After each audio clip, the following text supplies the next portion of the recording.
Welcome to CosmoFactory, a podcast by Cosmoprof Worldwide Bologna, where we explore the entire cosmetics, personal care, and fragrance industry supply chain.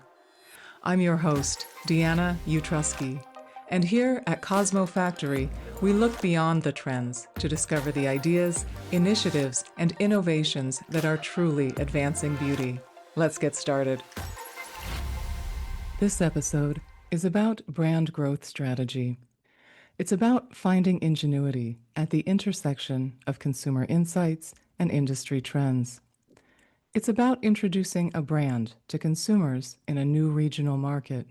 And it's a little bit about bees. Today, here on the CosmoFactory podcast, I'll be talking with Omar Touma, Business Development Director at Beesline International. Omar, welcome to CosmoFactory. Thank you so much for having me on this episode. To be honest, I've learned so much from previous podcasts, and I'm looking forward for this exchange. Oh, thank you. It's so kind of you to say that. I'm very glad you're here, and I'm sure listeners will learn quite a lot from you as well.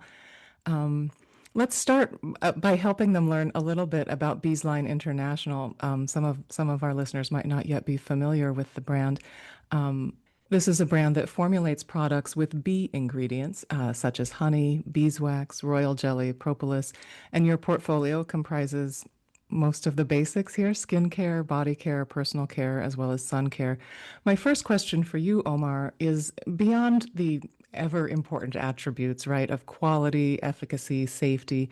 What does your customer want to know about bee-derived ingredients? Are they curious about sourcing? Is it processing? Maybe I'm thinking biodiversity might be important. Is it something else? So in fact, it is true that customers are and consumers are increasingly curious, specifically about where bee-derived ingredients come from. This is usually something on their mind, and how they are processed. Because, for example, Beesline is well known for its vegan mission, and because we are a mission-driven organization, legally established as a mission-driven organization. So this stirs this curiosity around, the bee-derived ingredients, where do they come from and how they're processed. So this is usually the kind of questions, comments, and discussions that we have with our consumers and our customers. We notice, however, that when people talk about ethical sourcing, usually their mind probably goes to social responsibility, such as fair trade initiatives, or maybe supporting rural communities, sometimes empowering even women through beekeeping cooperatives or so. And surely this is a very important milestone, something as well that we strongly support.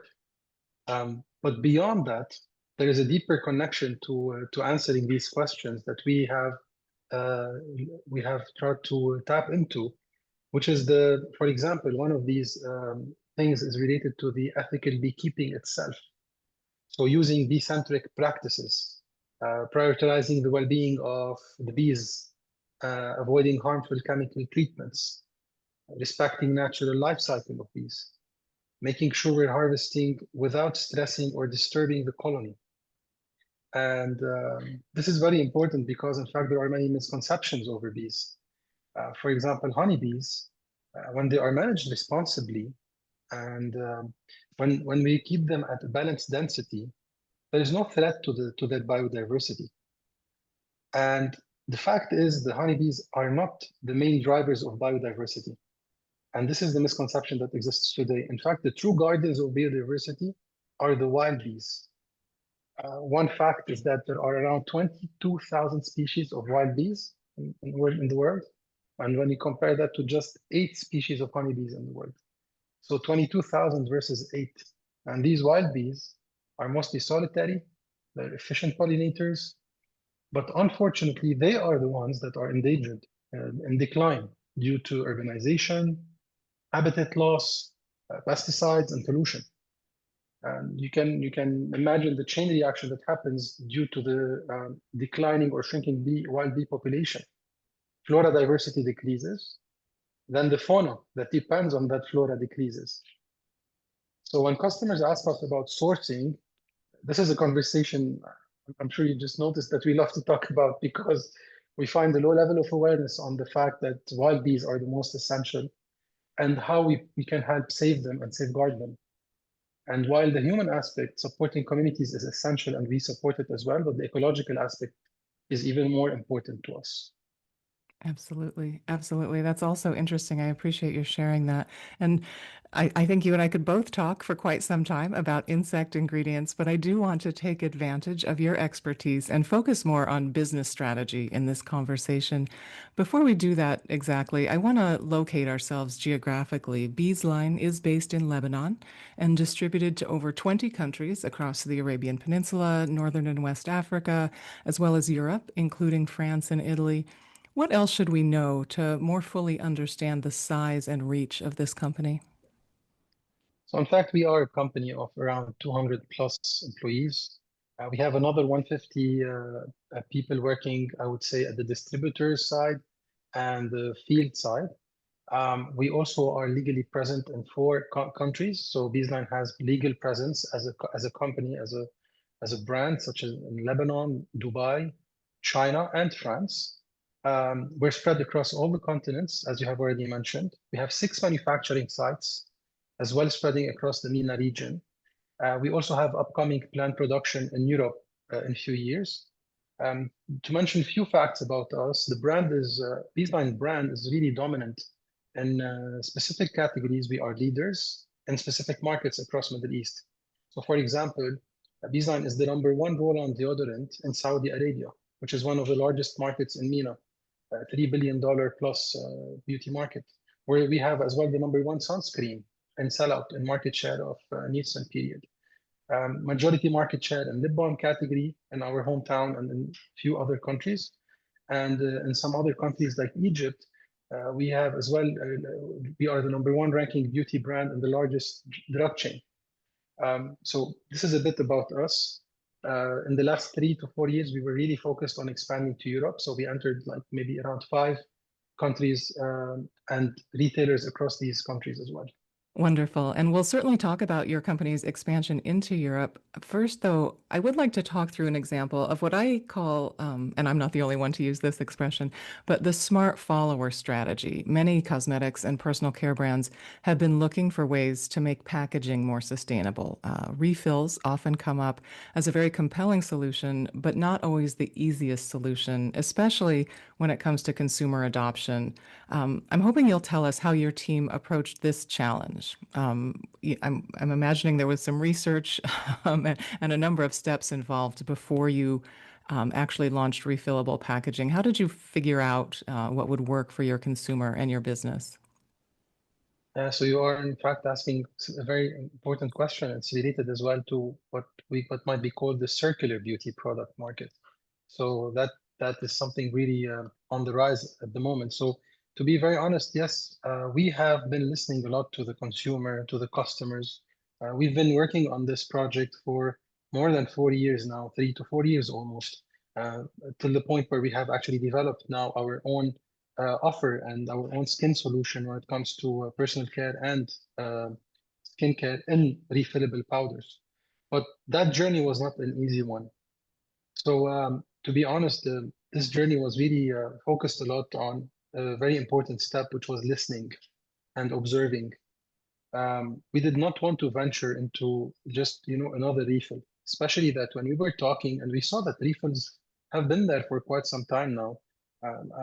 I mean, when we were talking to buyers and retailers, for example, that we met at Cosmoprof, and then that we visited in their countries, we saw that when we were talking about refill, the first reaction they had was not always a very positive one because their experience with that solution was not necessarily optimal, whether they were buyers or consumers. Usually, when we were saying a refill to someone, what they would imagine was probably a large refill bag, something that's not very practical to use, maybe something that wasn't as well very effective necessarily. I mean, it wasn't always pleasant. And this is why we did a lot of in-depth interviews. We decided that it was very important for us first to observe what other brands are doing and learn from their mistakes. Now, surely, I mean, not waiting a very long period of time. We were developing our solution, but it was shaped by listening to the consumer, to the buyer, to those customers, and also to seeing what the other brands were failing to do. And we were able to identify a lot of important insights, I would say. So the first thing we tried to map were the pain points. What were consumers facing as obstacles when they were actually trying to use this kind of refill, or what were the obstacles that were keeping them from switching to such a solution? These were the things we tried to understand, to learn about. And we identified few important, I would say very important answers to that. So one of them was, I mean, the basic question we were getting in consumer focus groups and in-depth interviews was, the first thing they would ask is, why do I need to use that kind of solution? Why do I need a DIY solution? Why do I need to add a step to my beauty routine? Just try to convince me as a brand so I understand why I need to do that. And I'm sure you know that the consumers, you know, that we have different personas of consumer. So we identified the main consumer for that kind of solution, definitely the primary audience, was what we called the eco warrior. So that eco warrior was actually, you know, not that didn't care about the switching cost, because what they had in mind is, let's save the planet, let's work on, you know, doing something that is sustainable. So that barrier was crossed. But the other kind of consumer that, for example, McKinsey labels as the customer zero, which is a mix of consumer variables that make them customer zero. So they do read a lot, they search a lot, they want to discover something new, but they need convincing evidence that it would actually be tailored for them. It was a bit more difficult for them to switch. So that was the first insight, like answering the question why you need to do this kind of solution and go there. The second pain point was that those who were actually looking at and considering refill solutions, especially in the specifically in the powder kind of solution. So it's either a powder or a pill that dissolves in water and that is used in a container.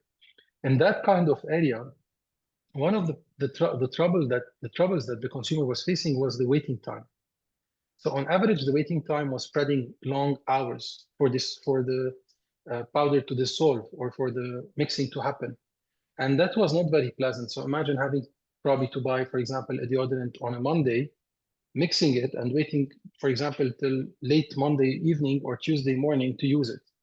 I mean, it wasn't very, I would say, pleasant or familiar to the consumer to do that. No, and I just want to interject sort of anecdotally. I remember being shown some of the early just add water solutions in the marketplace by some manufacturers.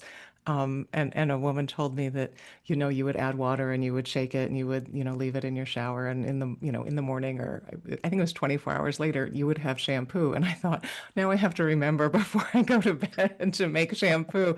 This could be a problem. And Yeah, I'm sure other consumers, had that same concern that you're pointing to.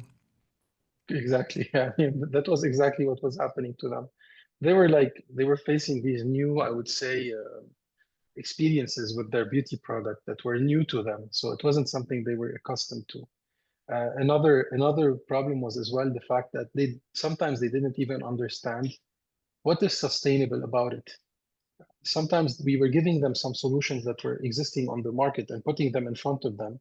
It was kind of a blind kind of in-depth interview, and without mentioning a specific brand or product or name. But then they were like, when I compare this to my actual current classical beauty product, I mean, there I'm just using one element. Here I'm using two or three elements. So what is really sustainable about it?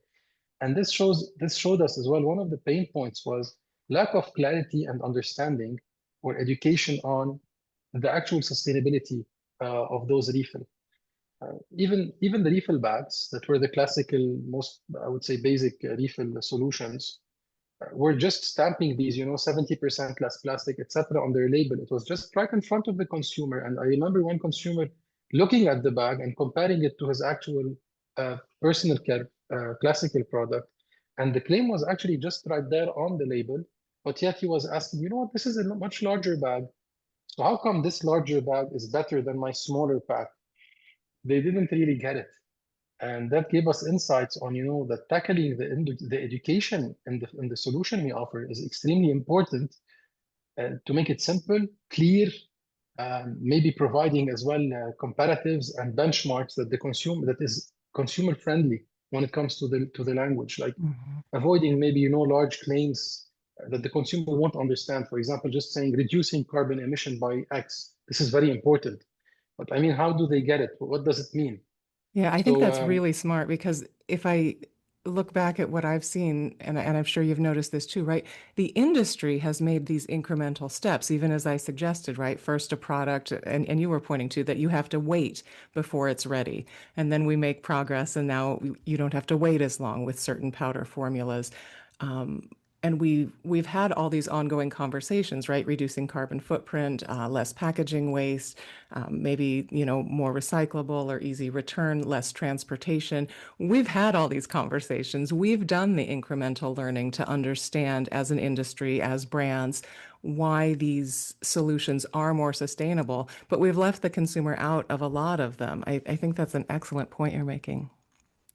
yeah, exactly. And we try to simplify it in our marketing strategy and the way we pitch it even to the buyers. So at one point we were giving them actual examples. So for one of them, we were saying, okay, listen, we're going to give you a different approach to that kind of new brand that we're introducing without mentioning as well the name of our brand. And we said, listen, if you read this sentence, and we gave them, for example, this is one of the 10 sentences we were testing in terms of sustainability education. So we said, if we produce, for example, 4 million units of 50 ml roll-on deodorants, which is your classical roll-on deodorant that's just in front of you. That is 240 cubic meters of product, of which 200 cubic meters are going to are water. To put this in perspective, it's like filling 1,140 bathtubs. So the consumer was imagining I had 1,140 bathtubs full of water. That is what goes into 4 million units of roll-on deodorant. Now, that simple, basic, maybe naive kind of approach to comparison gave the consumer a kind of an information that he was like, oh my God, it means like 1,000 bathtubs full of water just to sell 4 million units of deodorant. So imagine removing the water out of these 4 million. I'm saving 1,000, bathtubs of water. So this is the kind of lingo that we believe was important for us to start using in these discussions that as well shaped the marketing discussion later. Hmm. Hmm. Now, there's certainly a lot to think about there, and I did mention that we're also going to talk a little bit about expanding into new markets as in terms of brand growth strategy. When we think about brand expansion beyond the MENA region and into Europe, as you've suggested, we have had at least one conversation here on CosmoFactory so far about the growing global popularity of Arabic fragrance. In fact, at CosmoPack in Italy this past March, I got to interview Ralph Bunader of Arabian Oud. That was episode 46, in case listeners are interested. But as I understand it, and forgive me if I'm wrong, but Arabic skincare is not yet widely recognized by global beauty consumers in that same way that we might think Arabic fragrance is really gaining popularity. How do you start in a new market? And I mean, that's a very important question to be honest. We it's not very. I mean, there's no playbook for launching a Lebanese skincare brand that's coming from the Middle East in Europe. I mean, this is not something that has happened. It's actually I was Googling this maybe 6 months ago, and I wrote about it on my LinkedIn. I was Googling which was the first skincare brand from Lebanon to ever enter a French market, and Beesline was the answer of Google. So I mean, yeah, this is something new that we're creating. So there's no playbook for it. I mean, but it's very interesting because you're totally right. It's a new brand. It's a new category of brand that is entering Europe, and I think today Gen Zs, Gen Alpha, are less, sensitive to the geographies and to brand nationalities, and they're more linking themselves to brands that talk to them. Hmm. In fact, we have noticed that when we go to the younger generation, they're even looking for these kind of brands. So this is why when I was visiting some of the countries in Europe and going to the market and to the stores, I was a bit as well intrigued to find, for example, K Beauty taking over some of the stores in Romania. So, I mean, this is not something happening in all of the other markets, but I mean, these consumers do want brands that are talking to them. So the first thing we did was to establish the golden four principles that we felt were our differentiating and our differentiation strong points. So we had four golden principles that made up our differentiation. The first one was to always be effective, so efficacy first. So this is something that most of the brands claim, but I mean, this is something we cannot play with. Efficacy is essential in beauty. It needs to solve a problem. And the second principle, and this is where some sustainable beauty brands might compromise, it's functionality. So we tried to learn from the challenges that other manufacturers were facing when they were selling eco-conscious beauty. So sticking a finger, the product is not very stable or compatible with its packaging because it's eco-conscious. It had maybe sometimes even less expiry dates versus the standard industry in beauty because of its lack of stability or compatibility with the packaging. So functionality was essential to us. So we would not compromise on functionality, even if we took a bit more time to find the right packaging that is sustainable, that would have less waste to the landfill, that would be, for example, refillable correctly or recyclable. And it took a bit more time to develop it, but we wanted to make sure it's functional. The third point was for us, and the third principle was beautiful and providing well-being to the consumer. So it had to add to the overall sense of beauty to their life, to their mind. For example, one of the things that we integrate in our brand is the yellow color, which has shown to add something that is very positive to the psychology of the consumers. And the last point, which is as well very essential, the fourth golden principle for us was sustainability. So we would not just go by tackling the sustainable practice as if we're just looking at sustainability on its own, rather part of these golden four principles. And this is where we innovated.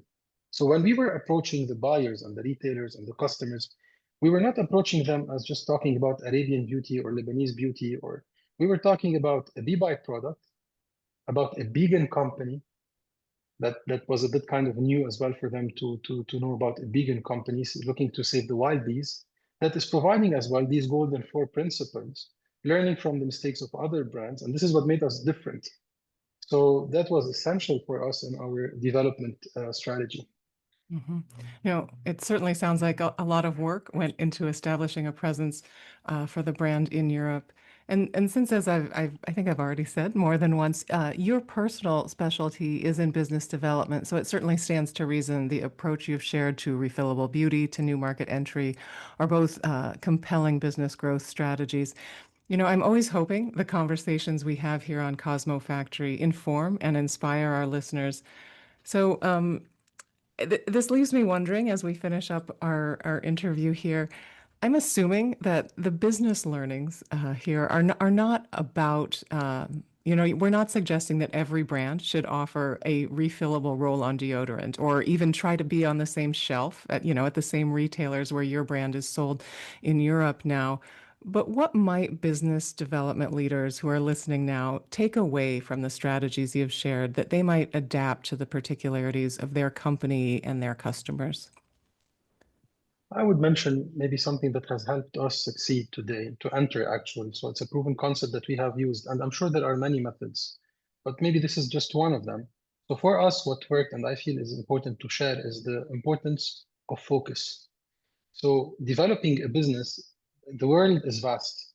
I mean, taking a brand from Middle East to Europe or to the US or to Asia, I mean, is we have maybe 150 countries to develop at the moment. So what we needed to do, and this is something I would share, is to create first the geographic heat map. So that is something very important. Strategically mapping the countries with clusters and KPIs, mapping that in comparison to our brand strength and our brand weaknesses to identify maybe the five most important countries. And this is something that all the organization of Beesline was talking about once we established that. So everybody would answer the question by saying, okay, this is the focus of our business development. We're focusing on these countries. The second one was retailer heat maps. So as well within these countries, we're talking about large surfaces. France is around 550,000 square meters. So we still needed to focus as well. So which retailers are the right retailers for us? And then we created the heat map for the retailers with their own KPIs and their indices, and then trying to see which ones we need to really focus on. And third was selecting a hero item, a hero innovation that we felt was the most different and the best selling or the one that has the highest probability of differentiation. And this was the one that we were pioneering all across our business development strategy in our pitch decks, in our marketing, in our B2B lead generation tactics. So these three levels of focus allowed us to actually get this forever refill on the market in Europe. No, that makes very good sense. Omar, you're clearly quite knowledgeable about your work, and I thank you for speaking with me today and joining us here on the Cosmo Factory podcast. It was a pleasure to be here, honestly. Thank you so much for having me. And I personally, as well, I'm looking forward to more of these podcasts that are really teaching us a lot of insights from other colleagues and friends from the industry. Thank you so much for listening. If you find the Cosmo Factory podcast useful, please take a moment to leave us a 5-star review and share your thoughts so even more cosmetic industry professionals can discover the Cosmo Factory. I'm Deanna Utrusky.